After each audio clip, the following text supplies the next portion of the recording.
Olá pessoal, seja muito bem-vindo ao vídeo, seja bem-vindo também ao canal. Na aula de hoje nós vamos aprender como identificar padrão de pensamentos negativos ou pensamentos disfuncionais. E se você gosta de temas como mentalidade positiva, produtividade, práticas energéticas e ainda não é inscrito neste canal, eu te convido então a fazer a sua inscrição. Aproveite também e clique no sininho aí de notificação, assim toda vez que um novo conteúdo for ao ar, você também será notificado. Agora, sem mais delongas, e vamos para a nossa aula. Antes da gente aprender como que podemos identificar os padrões de pensamentos negativos ou pensamentos disfuncionais, é importante que a gente entenda como que esses pensamentos são formados. E para isso, como você já sabe, nós vamos para a nossa lousinha aqui online.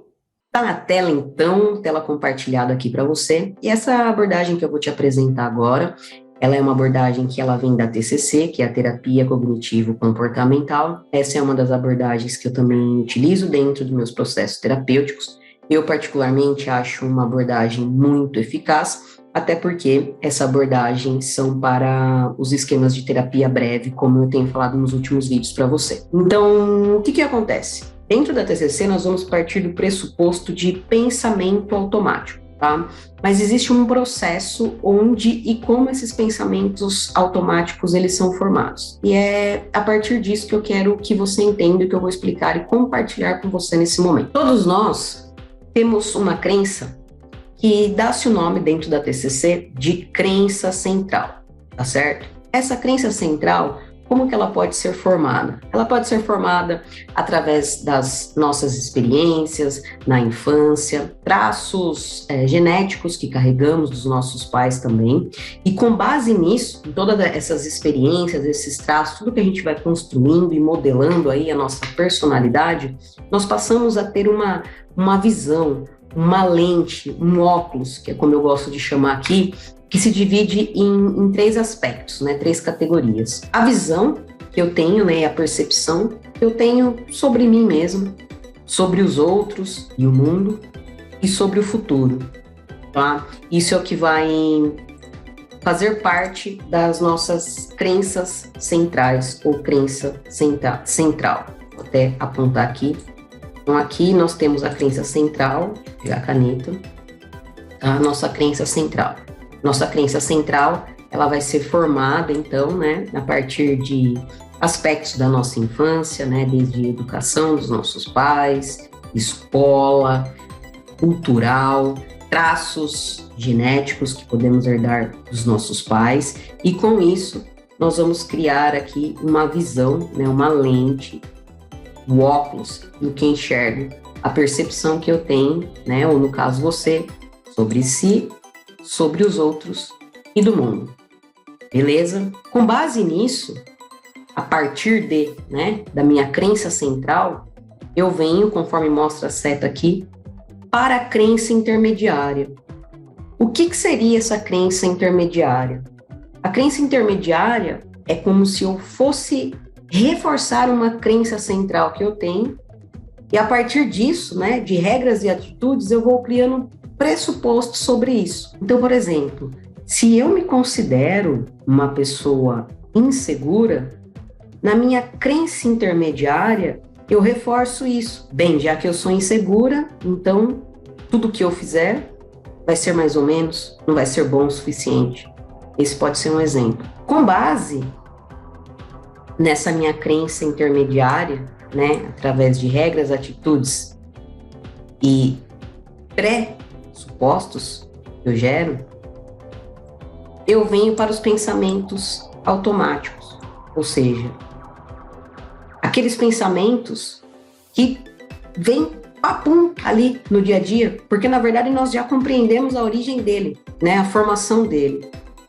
Normalmente esses pensamentos, quando a gente está ali perante uma situação, é logo aqueles pensamentos que vem que a gente realmente fica, às vezes, até sem controle sobre eles.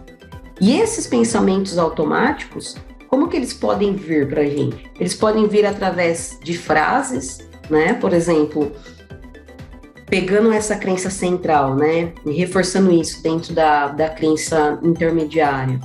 Ah, se eu me sinto insegura, então se eu estou num ambiente de trabalho, por exemplo, E aí meu chefe me pede um relatório, já começa a vir aquelas frases na minha cabeça. Ai, não vou dar conta, ai, eu não vou conseguir, é preciso de ajuda de alguém. Ou também, além de frases, isso pode vir através de imagens. Então, de repente, eu já vejo ali o meu chefe me dando um feedback negativo, dizendo que eu fui aquém dos outros colegas de trabalho, etc, etc, etc. Beleza? Mas aí, o que acontece? Quando eu tenho esse pensamento automático, né, que está ativado, né, eu tenho crença central aqui ativada, e elas podem ser crenças positivas, negativas, funcional ou disfuncional. Através desse pensamento automático, eu tenho algumas respostas também. Quais são algumas das respostas que nós podemos ter? Nós podemos ter uma resposta do tipo emocional, uma resposta fisiológica ou uma resposta comportamental.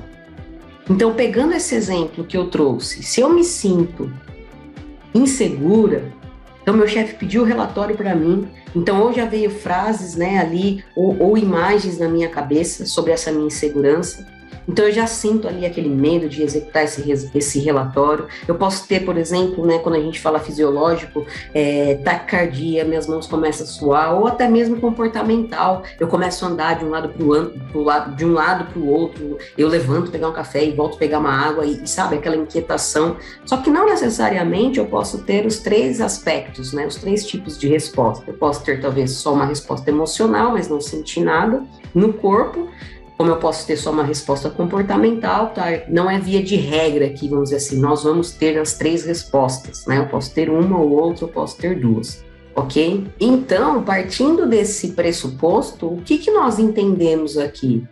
Que não são as situações, e sim como nós, indivíduos, interpretamos cada uma dessas situações. Com base em quê? Do nosso pensamento automático, que vem de uma crença intermediária, que vem de uma crença central. Então, resumindo o que a gente acabou de ver. Eu tenho uma situação, eu interpreto essa situação, a maneira que eu interpreto vai ocorrer uma reação, e através dessa reação, eu tenho um resultado. Então, essa é uma das abordagens que a gente consegue identificar, né, quais são os meus pensamentos automáticos, a maneira que eu percebo, que eu enxergo e que eu sinto aquela determinada situação, e com base em quê, né, quais são as minhas crenças centrais que estão fazendo com que eu tenha esse pensamento automático. Como eu havia mencionado anteriormente, né, que essas crenças centrais, elas provavelmente, né, e muito possivelmente têm a tendência de vir ali da nossa infância. Nem sempre isso vai acontecer, tá? Eu já peguei casos aqui dentro do processo terapêutico com uma pessoa que estava ok. O pensamento automático dela não tinha nada a ver, né? Não tinha uma ligação especificamente ali com a infância dela. Mas dentro dessa abordagem, olhando através do cognitivo comportamental, a gente pode perceber que a gente não fala sobre inconsciente igual a gente trabalha dentro da psicanálise, que é uma visão da psicanálise. Mas hoje nós conseguimos identificar que nós temos algumas atitudes e comportamentos que eles são inconscientes, sim. Então, quando a gente utiliza essa abordagem dentro de um processo terapêutico, e algo que você pode fazer aí na sua casa também, de acordo com a sua questão, isso traz muita visão para nós de qual crença ali a gente precisa trabalhar, né? Dar um novo significado, ressignificar, para que a gente venha construir um novo comportamento, para que a gente tenha novos, né, sentimentos, sensações e novos comportamentos.